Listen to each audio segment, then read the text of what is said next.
India's Prime Minister Narendra Modi lauded the Union Budget 2024-25 presented by the Union Minister, Finance Minister Nirmala Sitharaman in Lok Sabha today. Prime Minister Modi said the budget will empower the poor through poverty alleviation schemes. देश में गरीबी समाप्त हो, गरीब का सशक्तिकरण हो, इस दिशा में भी आज के बजट में प्रमुख घोषणाएं की गई है। गरीबों के लिए 3 करोड़ नए घर बनाना तय हुआ है।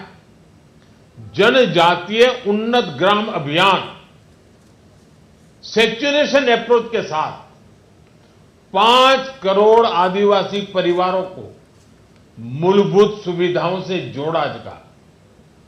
इसके अलावा ग्राम सड़क योजना 25,000 नए ग्रामीण क्षेत्रों को ऑल वेदर रोड से जोड़ेगी। इसका लाभ देश के सभी राज्यों के दूर दराज गांवों को मिलेगा। And joining me now is senior economist Prasanjit K. Basu to talk about the key takeaways of the budget. Mr. Basu, good evening and welcome to the program. Good evening. Now, your key takeaways, and also for the young people watching this program, the kind of focus it imparts to employment and job creation, the opportunities and challenges, the way it articulates. How do you reflect on that? Well, I think first, as a macroeconomic policy document, there's a very realistic glide path towards a substantial reduction in the fiscal deficit. The budget, of course, talks about a deficit this fiscal year of only 4.9% of GDP. At the time of the interim budget, that number was 5.1% of That's GDP. Right. I think even 4.9 is actually a very conservative estimate. It's likely to be a lot lower than that, because if you look at the revenue estimates, the tax revenue estimates, they're only looking at about 11% growth in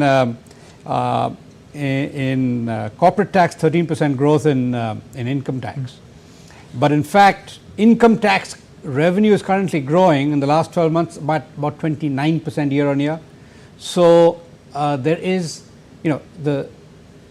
we've seen in the last few years that the deficit numbers have been very conservative and have been comfortably outperformed. So for the last fiscal year, right, FY24, the original number was 5.9% of GDP. The final number was 5.6, and even 5.6 actually, it probably would have been lower if they hadn't sort of put in some extra numbers in there. Right. Now, because the revenue side is very strong. This year, we've got very strong numbers that are already in the budget documents, because we've got big dividend payment by the RBI, large dividends coming in from the PSUs. So those are realistic. But I think the revenue numbers, tax revenue numbers, are likely to be outdone by quite a bit. Okay. And so the deficit will be lower. So now, on your employment question, I think there's a lot that has been done on the employment question this time. There are significant incentives for things like textiles, leather production. That'll generate a lot of jobs, labor-intensive manufacturing. There's also a lot that is being done to provide incentives for startups, which will, of course, generate jobs, but more than jobs, they'll create a better atmosphere. You mentioned for incentives, from production-linked incentive. We now learn about employment-linked incentives. Employment-linked incentives, yes. So substantial employment-linked incentives that basically encourage the corporate sector to take on more employees, and as they do, they'll receive certain benefits. So so we are seeing a widening of the scope of things like this, and I think that'll be hugely beneficial. And employees, once a corporate takes on a new employee, the first month of salary is essentially paid by the government. So there's an attempt to get employment across a broad swath of sectors going, and that'll be very beneficial to young people coming into the workforce. Right. Also, if you talk about the manner in which manufacturing has been presented as one of the priorities and special focus on the needs of the MSMEs, whether it is giving credit guarantee without collaterals and securities, this alongside with the kind of focus that is there for employment, incentive related to employment, that is an entire boost to the sector as a whole. Yeah, absolutely. So, MSMEs, as the economic survey pointed out, the MSME sector is burdened with a lot of regulatory issues. So, the attempt here is to try and start reducing that burden as well as to enable them to have greater access to credit, priority sector lending and other things, so that they are able to grow, and if MSMEs grow, you typically see employment generation as well. Right. Let me also go across to Mr. Nilay Verma, CEO and co-founder, Primus Partners, who is joining us on the Zoom at the moment. Mr. Verma, good evening and welcome. Your key highlights as far as the industry expectations are concerned, to what extent are they fulfilled by the budget? In particular, the abolishing of the angel tax for startups and entrepreneurs, an important input. Yeah, absolutely. Thank you so much for having me. I'll start by saying how I look at this budget, and I look at this budget as a budget which helps to transition India to Viksit Bharat. And the reason I say that is because of the fiscal discipline, the maintenance of fiscal discipline, even in a year where we're going to look at many state elections. And this is important because it helps to grow private investment, and that's really, really important for the long-term growth. I would also say transition because we are looking at agriculture. Look, I don't want to look at the budget from the perspective of pure taxation, because I think that's a very short-term thinking. I look at budget from an economic growth perspective. Where will it create jobs? How will it create income for consumption? And here for me, MSME, you already spoke about, but let's look at agriculture. I think there is a very clear plan to make agriculture more market oriented. And I think the initiatives that have been taken in cooperatives, that taken in FPOs, I think are extremely important. I also would say, look at urban sector. When the FM spoke about transit-oriented development, we all recognize the fact that such a large part of our GDP comes from urban centers, and therefore, if urban sectors grow, the economic growth happens. MSME, although we have spoken about it, but I think they are core to employment generation, and many of the skilling initiatives and the investments or the allocation that the FM has spoken about for MSMEs is going to be important, particularly when she's spoken about the fact that the adoption of digital as well as technology in MSME is going to be important. And finally, I would say the changes to the personal income tax would provide a short-term for short-term consumption, which should help us over the next 6-8 months as far as the economic growth is concerned. But really, this is a budget which helps to transition. If I can transition to Viksit Bharat, if I can say a couple of things that we need to watch out for as we implement, I think the number one really would be how fast can private sector drive itself to fill the gap that this fiscal glide path that the FM has done.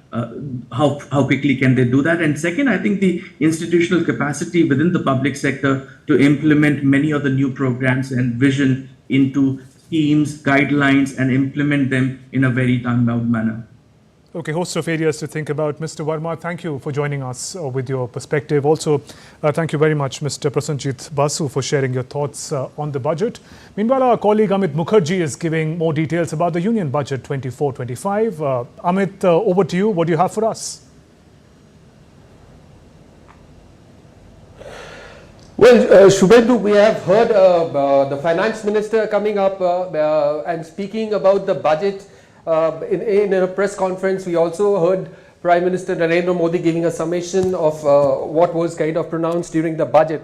Now, Shubhendu, we have to understand that what Nirmala Sitharaman, Finance Minister, spoke during the budget speech is not the only thing that has been doled out by the government for the upcoming financial year. There is a lot more to it, and a lot of things which have not been said in the budget speech. That doesn't mean that they don't really find a space in the budget thing. Now quickly let's take a look at what has been announced so far. And you know, the primarily one thing that everybody was looking forward to is the taxation aspect. You know, a lot of taxation benefits and incentives were being looked at, and the government has kind of pronounced them pretty elaborately in the budget speech. And this budget, mind you, is an extension of the interim budget which we saw in the month of February, 1st of February. Now, what are the important things? Short-term gains on financial assets to attract 20% tax rate. Now, that is again an incentive that has been extended. Long-term gains on all financial, non-financial assets to attract tax rate of 12.5%. Now, 12.5% from 20% is a substantial decrease. That is again a very, very big incentive that has been extended. Increase in exemption of capital gains on financial assets to 1.25 lakh per year. That again should be a good enough impetus, you know. And angel tax, which again, you know, a lot of transactions used to attract, that has been done away with in this current budget. Another important thing is deduction for salaried employees. Now, everybody was looking forward to that. From 50,000, it has been increased to 75,000. And for also the senior citizens, there's something in the deduction and family pension. It has been hiked from 15 to 25,000, which means that there would be a lot of disposable income. Now, again, another prime sector is the new tax regime. That has also been revised from 0 to 3 lakh. There won't be any income tax now. Going ahead, 3 to 7 lakhs would be charged at 5%. Similarly, from 7 to 10%, it will be 10%. And these have all been revised, in fact. And overall, if I can tell you, it's going to give an average minimum saving of 17,500 to an average taxpayer or a salaried class. Now, moving ahead again, from 10 to 12 lakhs, it's 15, and the final tax slab is 12 to 15%. That would attract 20%. Now, over 15 lakhs, there would be this would invite an income tax rate of 30%. Going ahead, the other things that we have to look out for in the budget, which was mentioned again, which are the thrust areas. Now, again, if you look at India's budget, it primarily focuses on Viksit Bharat, which is developed India. Second is improvement of the status of the economically backward class. 3, very, very important, which has also been a major subject during the recently concluded polling in India, which is job creation. Now, a lot of incentives have been extended, which ensures skilling of Indian youth, which would actually give them access to a lot of jobs. Viksit Bharat, if I can talk about. Infrastructure. Now, infrastructure has always been a key area. A whopping 11.11 lakh crores has been sidelined. This is going to be the capital expenditure, which is going to fuel the India's it's a capex led GDP growth that India is looking at. This would actually look at a lot of asset creation, which again Finance Minister was also mentioning in her press conference. This would look at creation of public infrastructure in terms of road and highways. Of course, separate allocations have been extended to the railways, which we're going to hear about. Now, this amount is almost 3.4% of the GDP. Okay, going ahead, 3 major railway corridors. This was actually mentioned in the interim budget, and this continues. In fact, this would not only help in setting up of a good infrastructure as far as movement of goods are concerned, but it will also help India to be kind of positioned on track towards a $7.5 trillion economy, which India is aiming at till by about a year 2030. In fact, short-term target is about 7.5 trillion economy. So these are some of the features that is going to lead India towards its target of being the 3rd largest economy in the next few years' time. Now, expansion of the existing aviation infrastructure is also on the cards, which means that new airports will continue to be developed and the existing infrastructure will be upgraded. Urban transformation under the metro scheme is also high on agenda of the government, which means that the cities, the urban infrastructure is also going to see a lot of development. Now, upgradation of port. Again, if India is looking to position itself to become the 3rd largest economy of the world, it would have to have it would position itself as a manufacturing as well as a prime export hub, for which a robust infrastructure as far as ports is concerned is very, very essential. Moving ahead,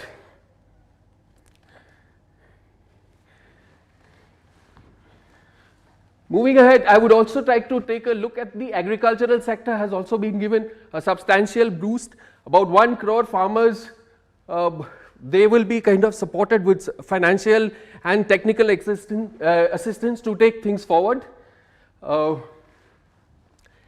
And another important thing, rural infrastructure, rural development is also high on agenda, which Prime Minister also mentioned.